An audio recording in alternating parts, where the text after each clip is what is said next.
And it's just basketball. At the end of the day, it's just basketball. Like and subscribe. Like and subscribe. Like and subscribe on the way in the door, my people. I hope you all are having a truly fantastic day today on this Monday. And today we're going to talk about, it's coming from the same clip as Rashad McCants revealing that a source told him that LeBron James wanted to erase the other number 23. So this is coming from that same segment where they were basically talking about why LeBron James can never be Michael Jordan.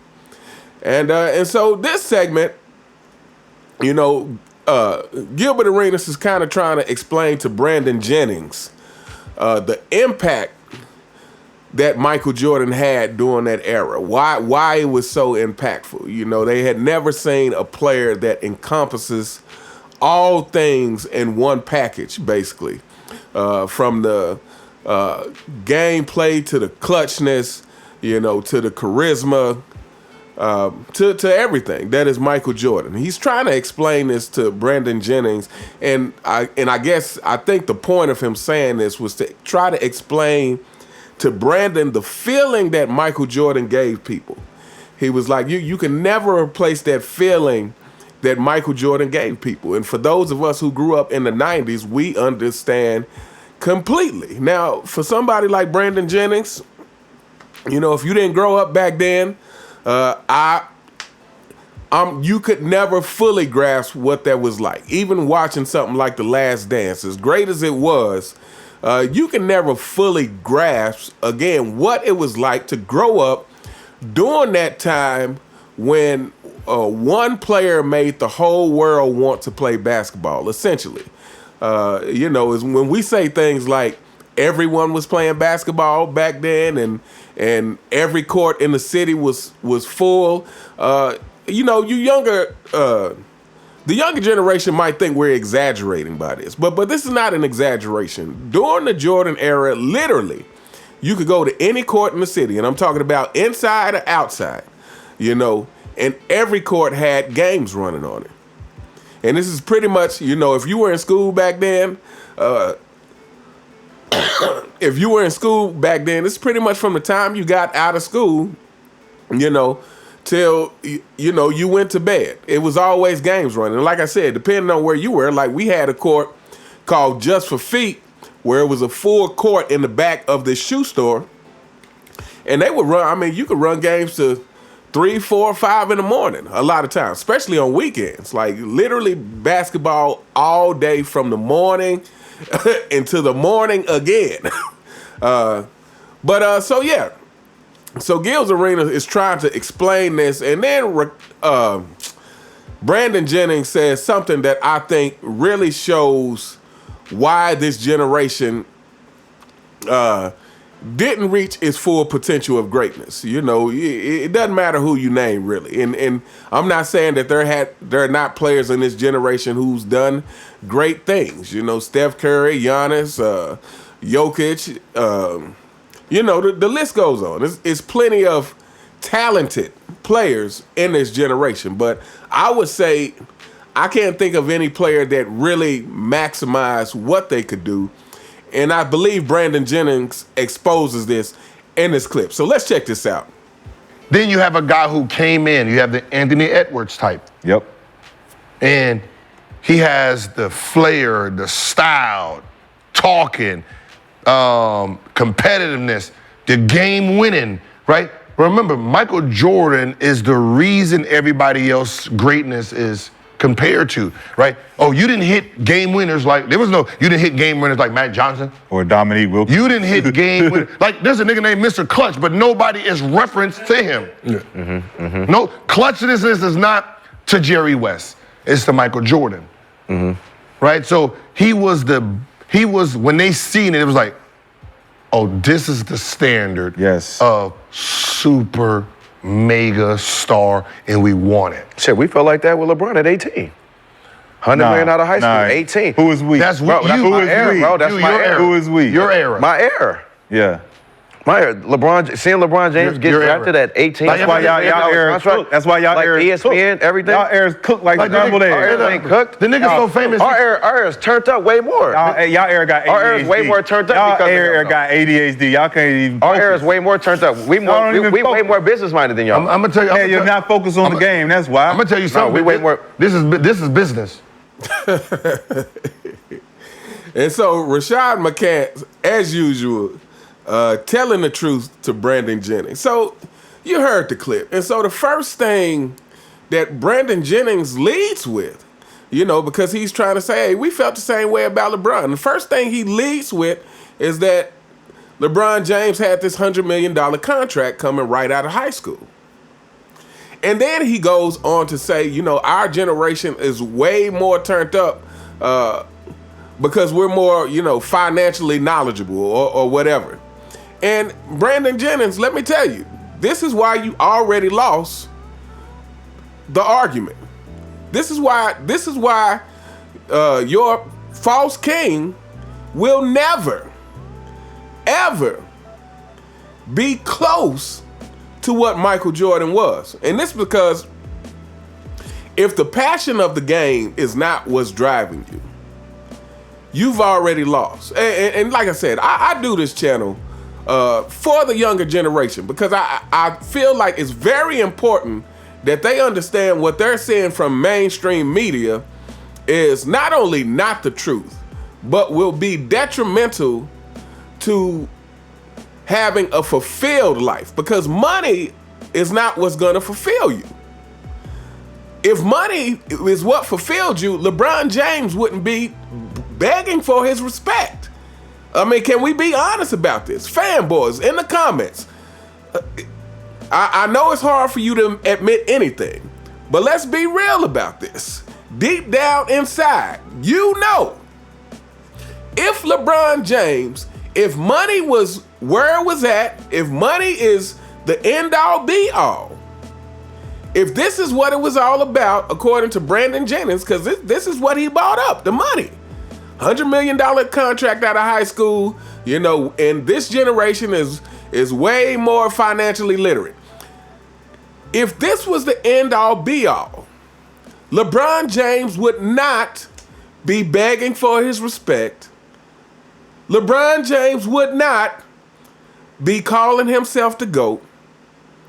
LeBron James would not have Clutch Sports trying to lean on people whenever they say anything disparaging about LeBron or any kind of criticism at all. If this was the case, LeBron James would not do these things because he's a billionaire. He would be like, hey, I'm a billionaire. What do I have to say?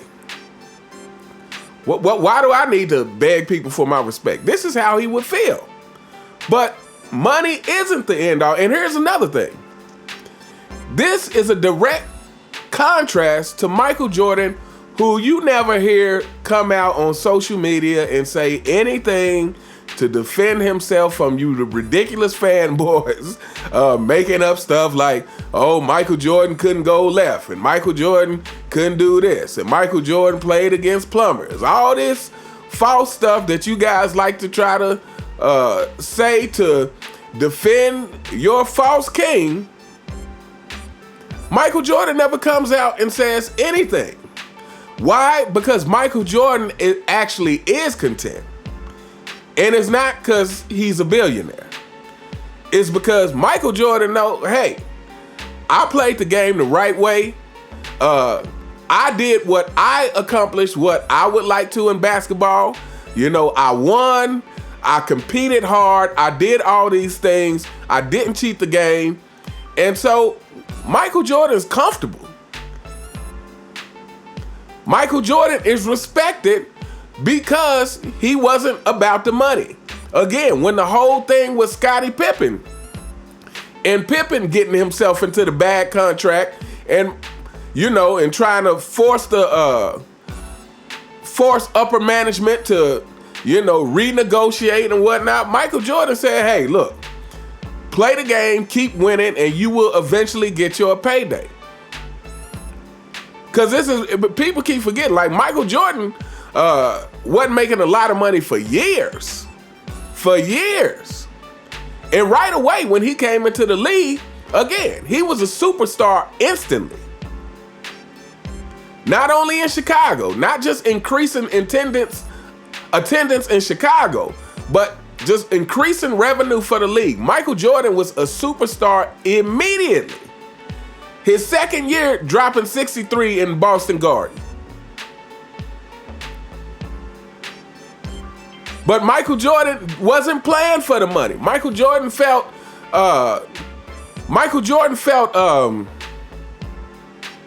gratitude just to be able to play the game he loves and get paid for it.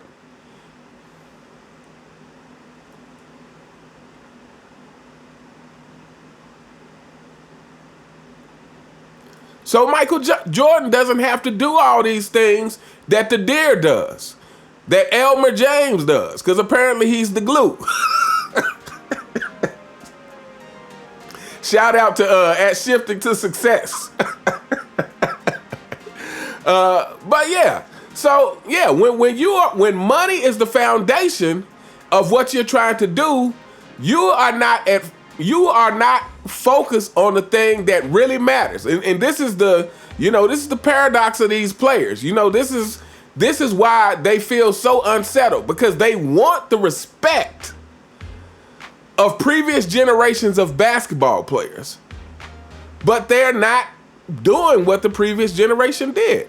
Again, when I talk about Larry Bird and just being a humble and gracious person, and again, not cheating the game. Larry Bird, again, not only did he turn down the $10 million at the end of his career because he said, hey, I didn't earn this.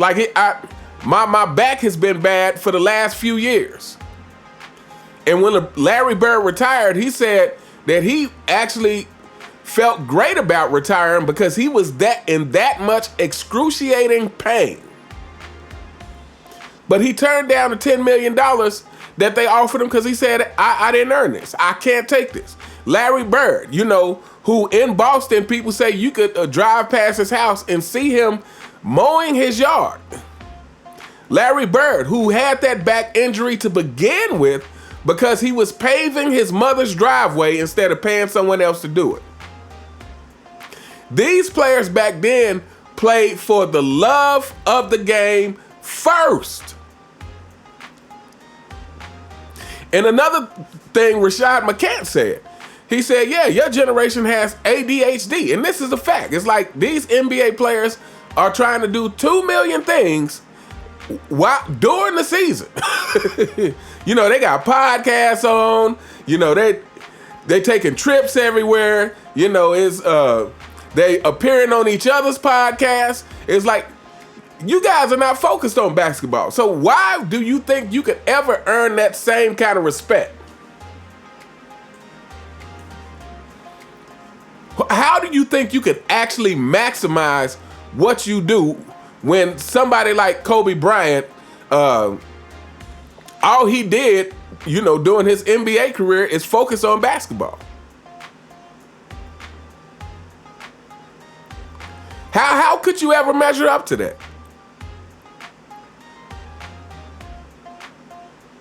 How could you ever measure up to a Michael Jordan who took practice so seriously?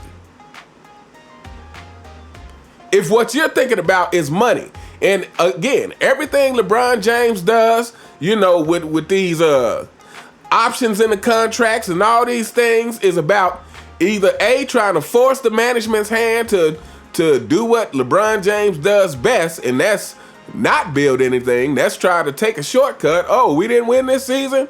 I need to be able to potentially leave unless you guys are going to give me some more players or a different coach or whoever I decide to blame it on this season.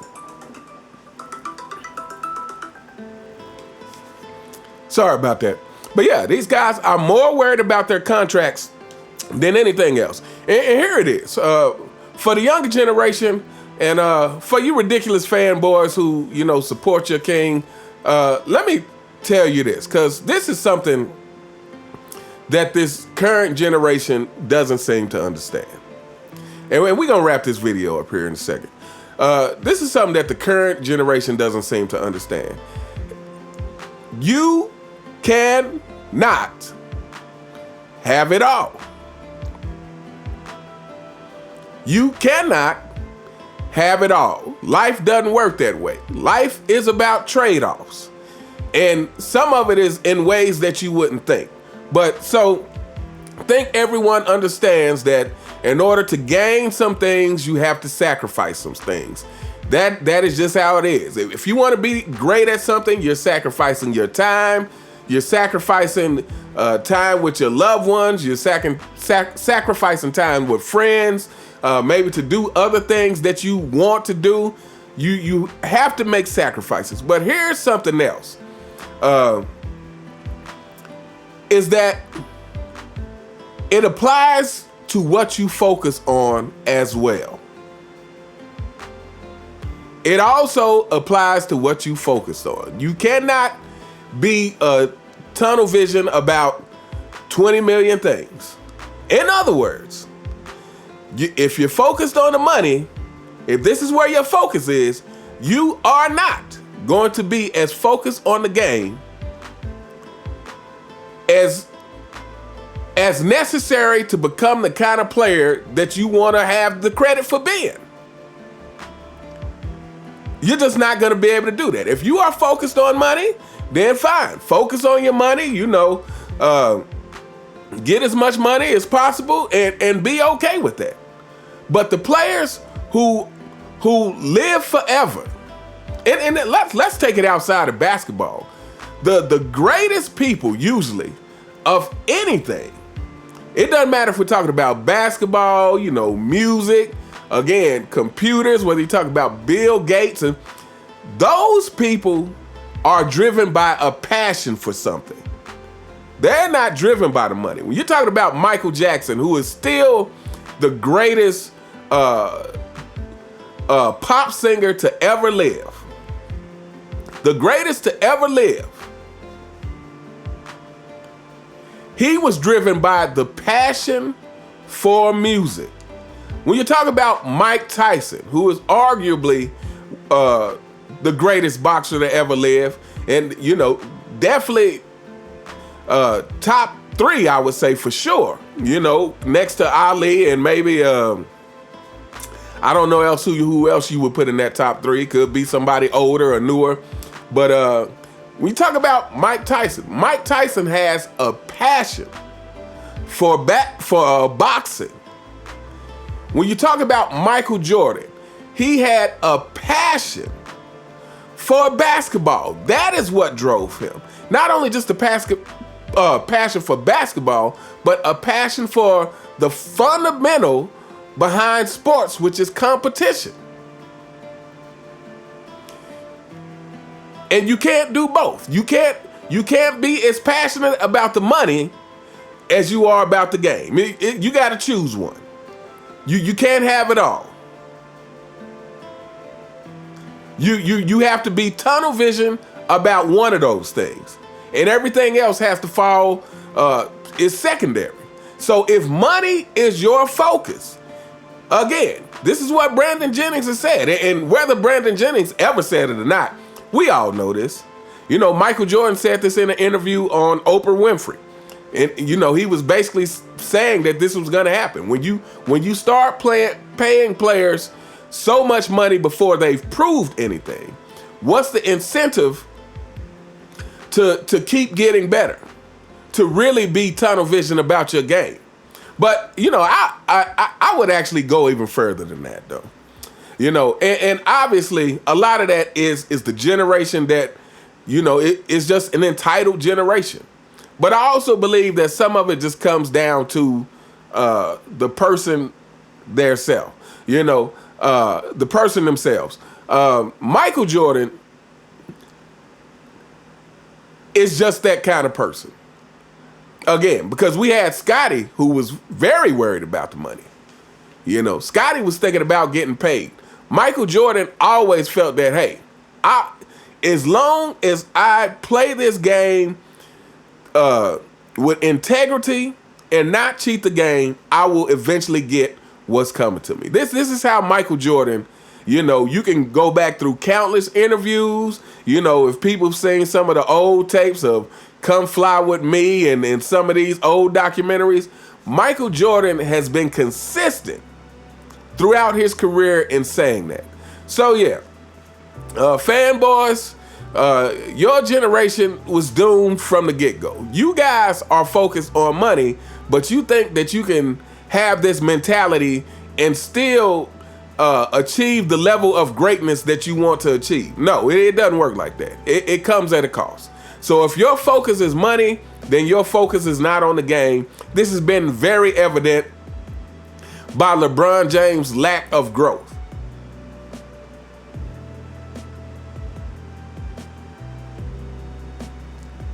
This has been very evident by how these players go about their business in the NBA.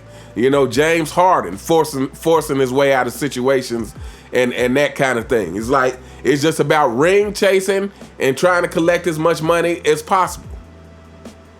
But you can't have both. You got to pick a focus. And if you want that kind of greatness, that the player, not only that kind of greatness, but if you want that kind of greatness and respect that the players of the past continually get, then, you